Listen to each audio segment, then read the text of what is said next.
See on ilus maja, eks ju, minu maja. Ja täna on imeilus hommik. Kahjuks juhtuvad katastroofid ka sellistes majades ning sellise ilmaga. See olen mina, Eesti teatri üks lootust andvamaid lavastajaid. Ja see on minu kallis elukaaslane. Kuu aja pärast oleks temast pidanud saama minu abikaasa. Mulle meeldib talle süüa teha. Tegelikult peaksin ma olema närviline ja väsinud, sest nädala pärast on minu karjääri ühe kõige keerulisema lavastuse esietendus. Kuid sisuliselt olen ma jõudnud selle valmis juba tänaseks ja see viimane nädal läheb lihtsalt minu meistriteose viimistlemiseks. Esimest korda elus võin öelda, ma olen õnnelik.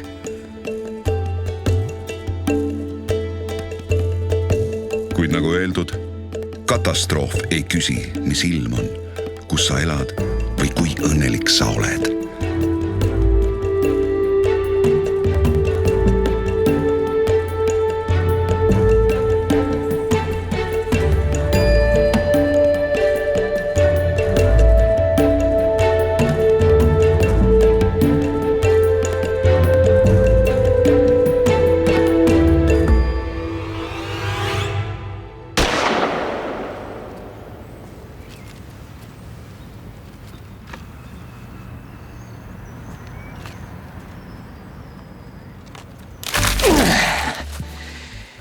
Tere! Mina olen läbikukkunud näitleja. Nagu sa tead, on repertuaariteatris lavastamine imelihtne. Sa otsid näidendi, mis võitis mõnel Skandinaavia maal 5 aastat tagasi näidendivõistlusel teise koha, paned kõrvalosadesse näitlejad enda teatrist ning peaosasse mõne kuulsa külalisnäitleja kuskilt mujalt ning põmm! Midagi eriti tegemata oled loonud uue väärtuse Eesti kultuurimaastikul. Vabariigi aastapäeva kontsertiga on paraku teine lugu. See peab olema sügav ja keeruline, et näidata, et sa oled vaeva näinud. Samas peab see olema lihtne ja loetav, sest ei ole midagi karjääri rikkuvamat kui presidendi igavlev nägu. See ei tohi olla tõsine ja sünge, sest muidu öeldakse jälle täielik matusemeeleolu. Samas ei tohi see olla kerge ja naljakas, sest muidu öeldakse, et kas Eesti Vabariigi sünnipäev on sinu jaoks mingi nali. Sa pead tegema midagi uut, üllatama, aga samal ajal mitte midagi muutma, sest muutused ajavad inimesed närvi. Ja mis kõige olulisem, see peab meeldima kõigile. Kuidas seda saavutada? 5 asja. Uurime neid koos. Estonia teater. Estonia teater. Estonia teater. Estonia teater. Ja ma ütlen ühe korra veel, et kõigil oleks selge. Estonia teater. Osa tulljulged on muidugi üritanud lavastada ka mujal. Tartus, Pärnus, isegi teisel pool Vene piiri. Jõhvis. See on viga. Lavasta ainult Estonia teatris. Esiteks, Estonia on eestlaste jaoks oluline sümbol. Ikkagi meie rahvuskultuuri sünd, Juhan Liivi pintsak, märtsi pommitamine, blablabla. Teine põhjus. See on Tallinn. Kõik inimesed, kes on vastuvõtule kutsutud, elavad Tallinnas. Selleks, et ennast maksumaksja kulul täis juua, presidendi kõne ajal Facebookis istuda ja pärast kohutava rahvusköögi maitse mõnusa Statoiliga suust peletada, ei viitsi sul keegi väga üle 10 kilomeetri maha sõita. See on lihtne.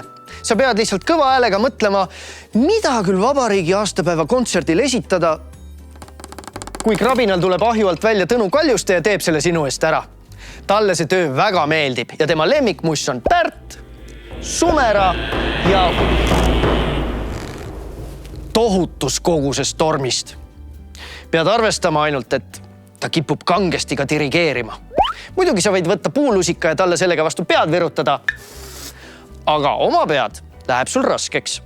Võid kutsuda mõned kohalikud rebelartistid, aga neil pead hoidma silma peale, et nad juba enne kontserti jooma ja rõvetsema ei hakkaks. Või siis võid kutsuda mõned välismaalastest muusikud. Aga pead arvestama, et nende jaoks on see lihtsalt suvaline teisipäevane keika ja nad ei suhtu asja piisava pühadusega. Eriti suur pahandus tuleb siis, kui nad teevad lausa pulli ja on sealjuures venelased. Sul võib olla väga tugev oma kontseptsioon, aga usu mind, mitte keegi ei saa sellest aru. Ja kui keegi ei saa millestki aru, hakkab ta seda kartma ja siis vihkama. Pole vaja. Teine variant. Sul pole üldse kontseptsiooni. See on täiesti lubatud. Pane lihtsalt Viini klassikute saatel sinimust-valget baleriinid ühest uksest sisse, teisest välja tuiama.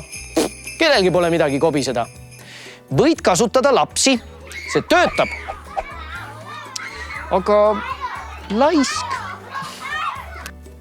Loomulikult tahad sa ju jätta endast muljet kui sügavalt intellektuaalsest kunstnikust, aga keskmise Eesti teatrilavastajana pole sul ühtegi head ideed. Ma pakun sulle ühe lollikindla raami.